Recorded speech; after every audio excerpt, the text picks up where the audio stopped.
Morning friends, my name is Tejaswini. मी आज तुम्हाला युनिट 5 मधला गेस द वर्ड्स हा पाठ शिकवणार आहे.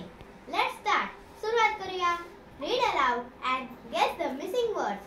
म्हणजे मोठ्याने वाचा आणि न दिलेला शब्द ओळखा. इथे एक राजा आहे. तो लठ्ठ आहे.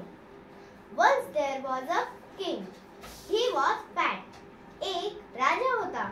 तो लठ्ठ होता. The king had a queen. She was thin. ही इथे राणी आहे. ती बारीक आहे. The king had a queen. She was thin. राजाकडे राणी होती. एक राणी होती. ती बारीक होती.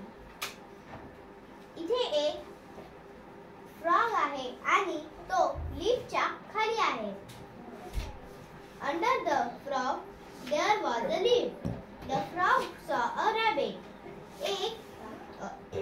एक फ्रॉग होता.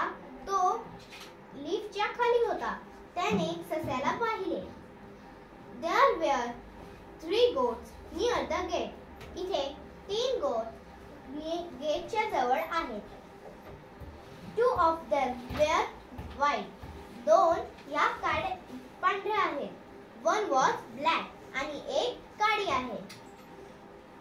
The dash dash ran out of the house.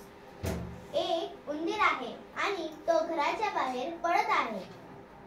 तर इथे वाक्य असं येईल. The mouse ran out of the house. म्हणजे एक उंदीर घराच्या बाहेर पळत आहे. All the girls and boys sat on the wall. इथे मुलं आणि मुली भिंतीवर बसलेले आहेत. तर